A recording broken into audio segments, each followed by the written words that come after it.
Hello mga kalalabs, tara at samahan nyo naman kami sa aming gala for today. So ito yung daan namin papuntang Monte Maria, Batangas. So grabe naman kapagod ang pagdadrive mga lalabs ko, pero okay lang at worth it dahil kung ito lang naman ang magiging daanan mo sa paglalakbay ay hindi ka talaga mapapagod, at sa ganda ba naman ng daan at sa ganda ba naman ng makikita mo, mawawala talaga yung pagod mo. Pasensyahan nyo na kung mahina lang ang boses natin dahil sobrang lakas ng hangin. Ayan, at salamat naman at nagbibideo yung aking kasama sa aking pagdadrive. So wala namang abiryang nangyayari sa daan kasi maingat naman talaga akong magdadrive. O diba sarap mag-drive kahit sobrang init, pero ang sarap mag-drive kasi ganda ba naman. Ito na yung likuran ng Monte Maria. Grabe, doon pa lang sa City of Batangas, kitang kita mo na talaga yung statue. Pinakatuktok talaga siya guys, mga lalabs ko. Grabe. At saka pagdating namin dito sa entrance, meron tayong babayaran na entrance fee na 10 piso. Pero hindi ko alam kung magkano ang mga sasakyan. So dito na tayo sa paakyat na tayo ng ating destinasyon. Oy, grabe dito guys, dumadagsa na talaga ang mga tao. Kasi pa talaga siya totally tapos, pero grabe ang tao, dumadagsa na.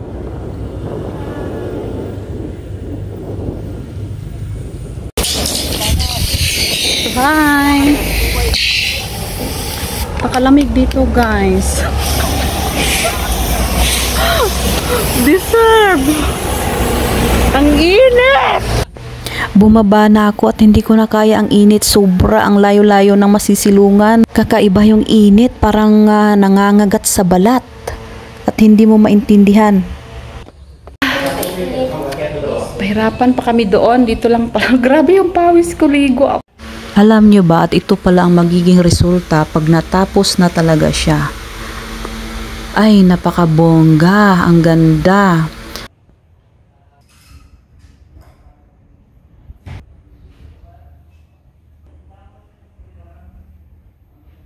So, ang sarap ng hangin.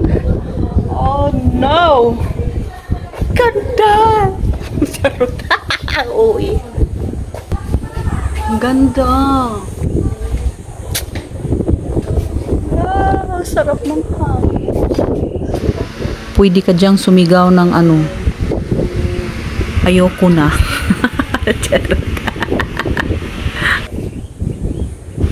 Napakaganda at asul na asul yung dagat.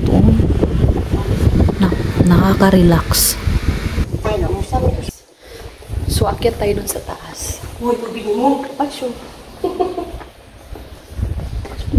Bit mo pupian. So akyat tayo dito. Ay, tsura ko. Dito pa lang. Kasi hindi pa siya tapos. Hindi tayo.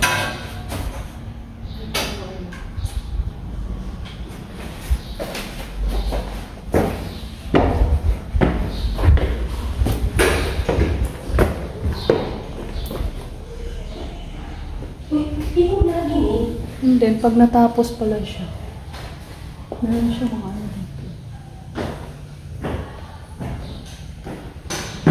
ang ganda ng resulta pag natapos na siya. Tamang-tama nga sabi December. Oh my God! Hala! May nakakatakot. Ay! Shucks! Katakot, walang harang. Ay, grabe naman. Nakakatakot na nakaka-enjoy na hindi mo maiintindihan yung feelings mo dito. Na sobrang saya na may halong kaba.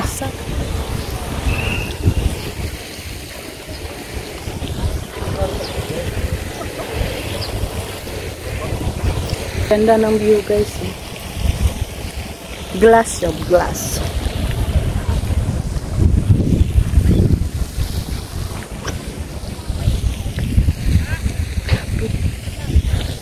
kahit sobrang init.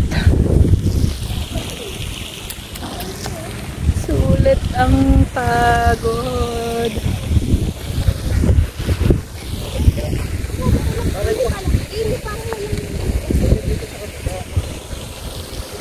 Nakakatakot. Kasi wala siyang harang.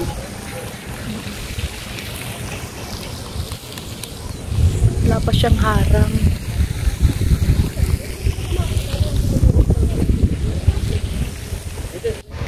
Tingnan nyo nga naman kung may harang ba yan o wala, di ba? Kung hindi malakas loob mo at hindi kaya na sikmura mo, huwag mo na lang subukan dahil mga ngatog-ngatog talaga yung tuhod mo dyan, day. Ewan ko na lang.